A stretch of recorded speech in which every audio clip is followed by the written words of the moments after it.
Kedua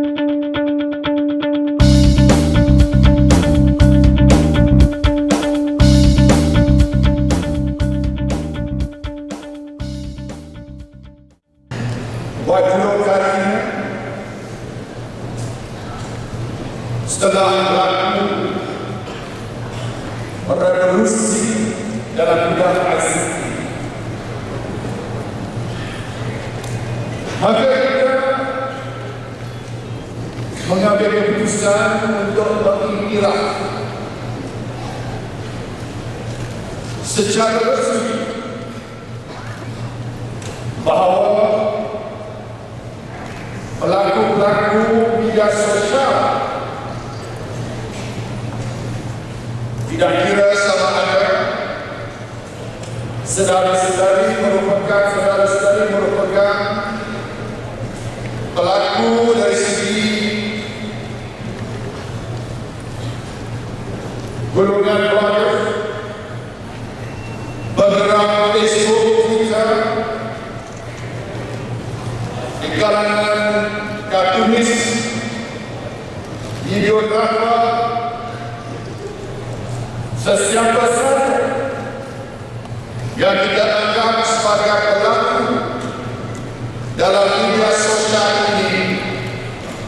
Saya nak menyatakan bahawa Barisan Nasional mengiktiraf saudara-saudara sekalian, mengiktiraf dalam arti kata saudara-saudari adalah merupakan para pejuang dan bala tentera baru Barisan Nasional.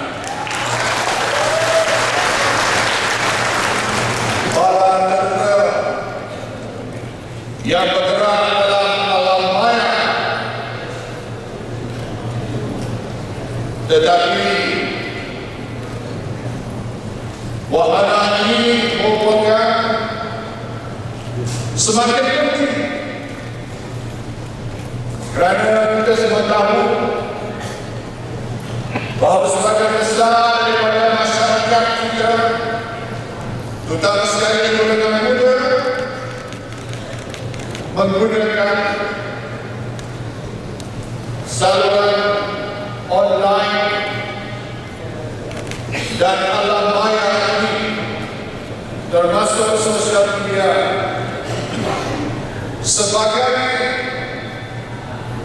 saluran pertama untuk mereka menerima maklumat tentang apa juga perkembangan yang berlaku di dalam negara kita dan juga di luar negara. Alam maya ini akan merupakan sumber maklumat yang membentuk media generasi baru.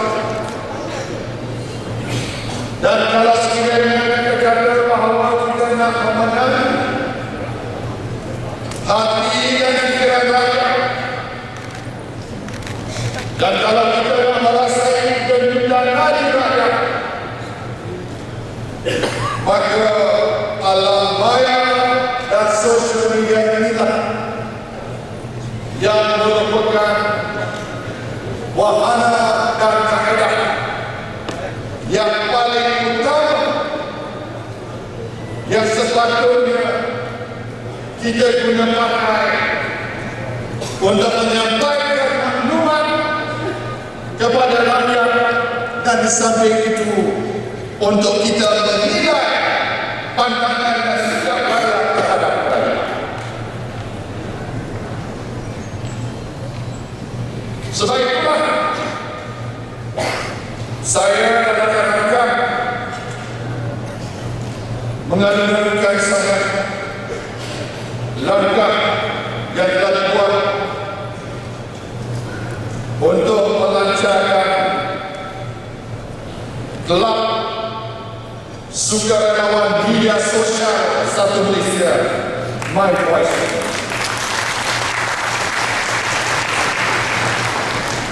Sebagai sebab tadi yang ingin sentiasa merupakan parti yang relevan, maka kita mesti berubah mengikut rentak zamannya. Kalaulah zaman dahulu kita telah merupakan pelupur pada perubahan, maka hari ini kalaulah Barisan Nasional ini kita dilihat sebagai parti yang segar dan dinamik, maka Barisan Nasional juga mesti berubah mengikut situasi dan zaman. Sehubungan dengan ini, perubahan itu ada dua jenis perubahan. Satu jenis perubahan itu digerakkan dari bawah, seperti berlaku di Timur Tengah dan Afrika Utara, yang ini digelar sebagai Arab Spring. Perubahan dicetuskan dari peringkat dari bawah, menggunakan juga media sosial sebagai tali perhubungan mereka antara satu sama lain untuk membentuk kesedaran politik, political consciousness, dan untuk mengatur pergerakan mereka termasuk demonstrasi dan sebagainya, seperti mana yang kita telah dapat lihat, sehingga resim dan pemerintahan yang begitu kuat satu ketika dahulu akhirnya telah tumbang dan diganti dengan pemerintahan baru. Satu lagi jenis perubahan ialah perubahan yang berlaku dari atas ke bawah, ataupun disebut sebagai top down. Perubahan dari atas ke bawah, top down, berlaku kerana seperti mana yang disebut oleh Dr. Mahbub tadi, pemimpin-pemimpin Barisan Nasional dapat merasai dengkutan nadi rakyat.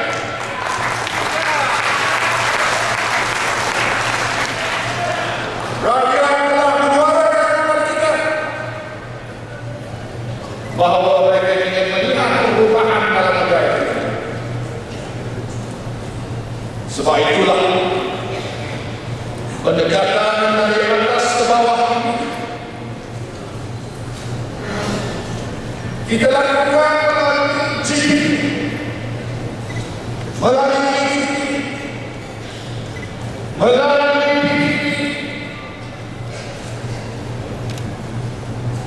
yang apabila sudah muktamar nanti akan berlaku perubahan yang besar pada negara kita. Perubahan ini berarti bahawa daripada negara yang berpendapatan sederhana ini dalam lingkungan $7,000 Amerika, hari ini $8,300 Amerika kepada $15,000 Amerika menjelang tahun 2020. Daripada sebuah negara yang dikatakan negara pertengahan, Malaysia akan muncul dan dinobatkan sebagai sebuah negara maju berpendapatan. Daripada sebuah negara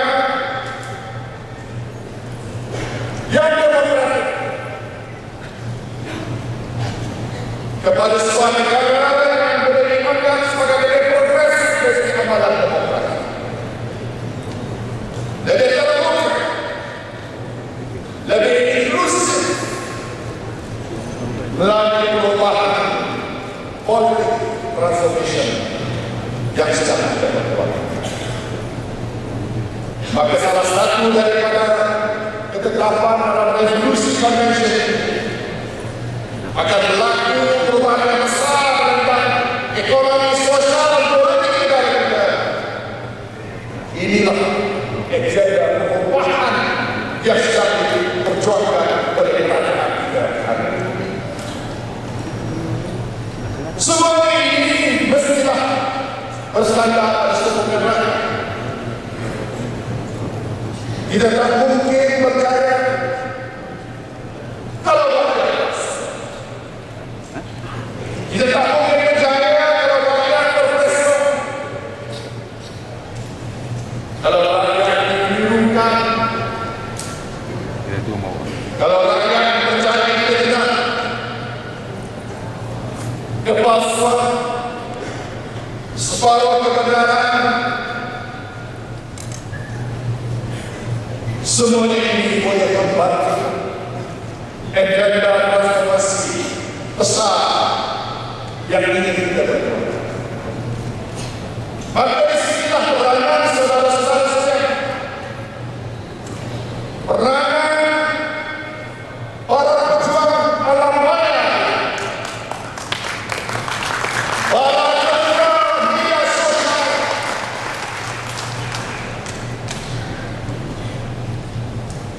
yang akan turun pada, tetapi turun pada adalah pada ketika kita berbising semua dan dengan baju, tetapi mengeluarkan iPad, mengeluarkan BlackBerry,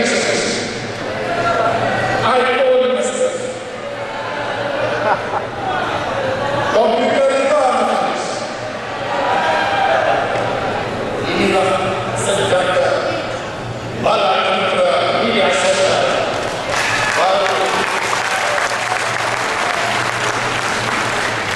yang mencerminkan zaman yang mana kalau kita tak tahu bagaimana nak memiliki gelombang ini, kita akan dipukul oleh gelombang dan tidak akan. Sebab itulah tidak mengadakan konvensi. Sebab itulah pemimpin-pemimpin kita aktif. Dan saya harap akan menjadi semakin aktif. Saya sendiri sangat aktif dalam bidang ini.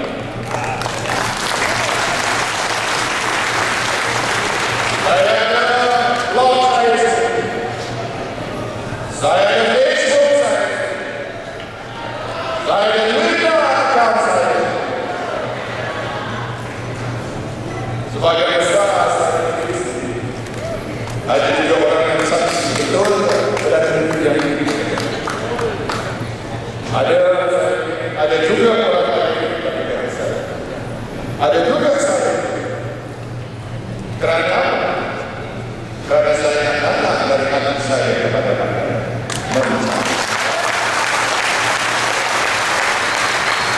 Saya berkomunikasi dengan rakyat.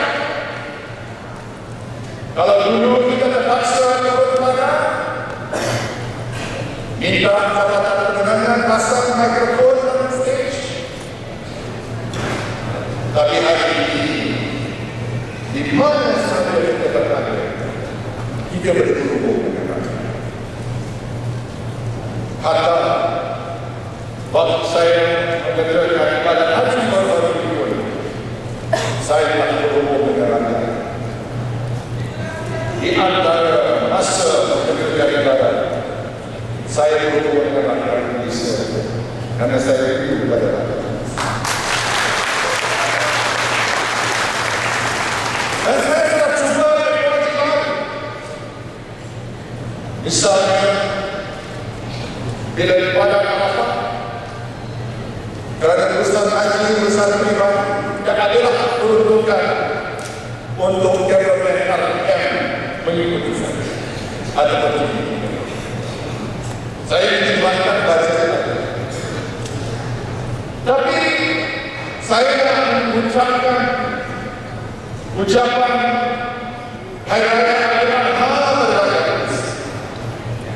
maka terfikirlah kita gunakan teknologi baru. Saya bawa keluar iPhone 4 saya baru. Ambil video saya dalam ikram di Padang Araf membuat mesej untuk rakyat. Selepas itu idekan malam kedua dalam siaran TV3 gambar yang jelas. Mana kita memanfaatkan teknologi baru, kita sampaikan mesej kepada rakyat. Kita merupakan pelaku utama menggunakan media sosial sebagai politik.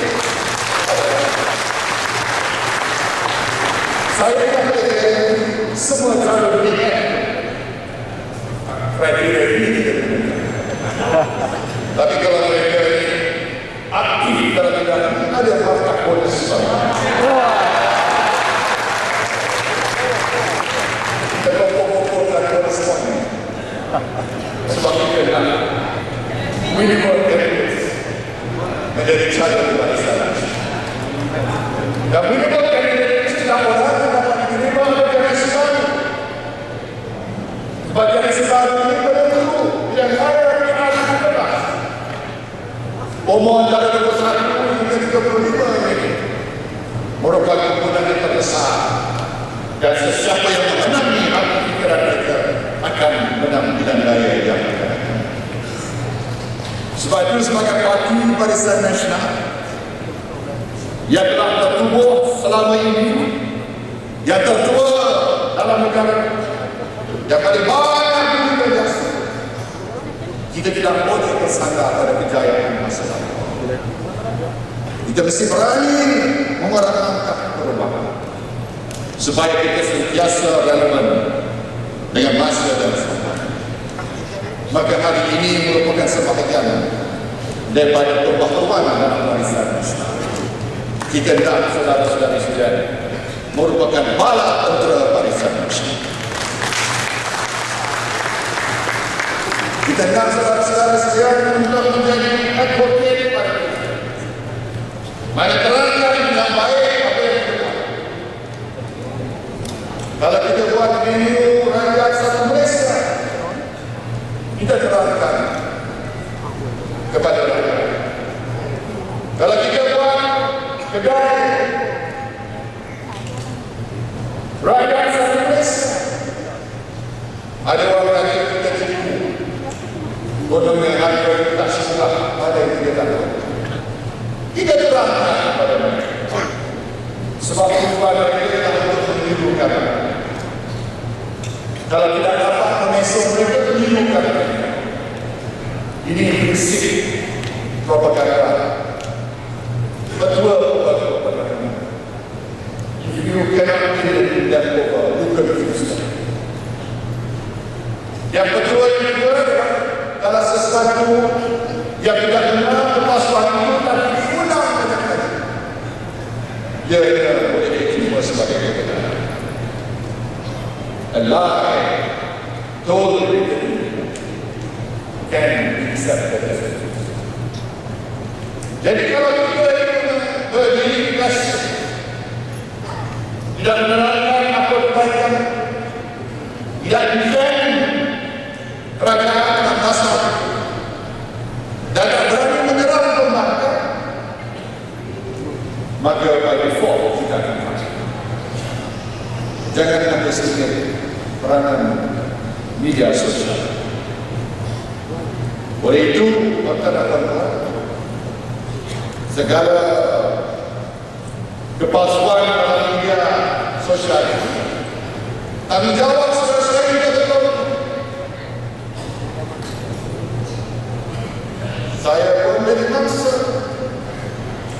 kepalsuan dalam media sosial. Bila dicontohkan pada hari ini, dikatakan anak saya berada di Belanda, padahal anak saya berada di negara lain, sedang menjalankan pekerjaan tidak ada perubahan sama sekali. Saya pergi buat ibadah haji, mendapat arah tetamu di Rani, kerana bukanlah kita minta tapi ditawarkan oleh Raja Arab Saudi. Kemudahan diberikan di depan tawaf adalah beberapa anggota askar menjaga keselamatan dan memudahkan proses. Datuk Seri Rahim berada di sana